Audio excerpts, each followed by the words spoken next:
Few leaders have the insight of our next guest. We searched kind of high and low, and what we were looking for was a thought leader in the industry. Webb has helped some of the world's best companies become great companies. Nicholas Webb is an experienced innovator and inventor.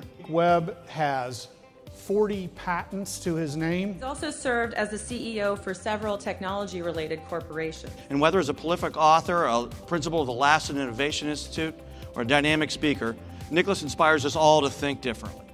Damos ahora la bienvenida a Nicholas Webb. Please welcome Nicholas Put your hands Webb. together for Nick Webb.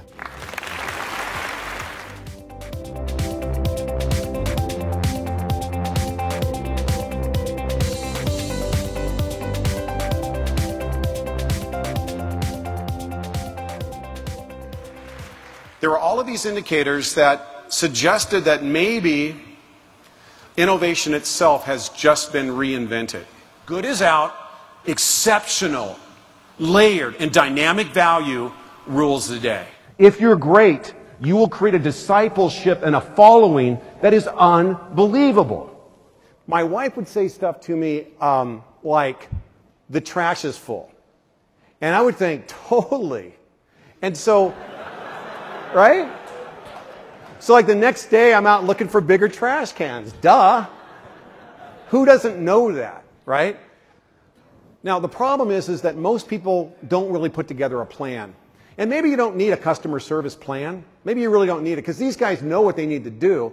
I mean, they've got a truck and the truck needs to go back on its wheel. Why do you need a plan to do that? I mean, anybody knows that you get it together, you put it on its wheels, and everything's going to be fine. Ish. The other thing that innovation superstars do, and I just love this, is they create amazing places for people to work. And they honor and respect and genuinely love the people that work there. Oh, do they hire salespeople? Of course not. Why would you hire salespeople? Everybody hates salespeople. So what they do is they hire disciples of the religious order of Apple. Right? Have you ever talked to these guys? It's like they're scary sometimes, right? But they're not selling you anything. They just love the stuff so much.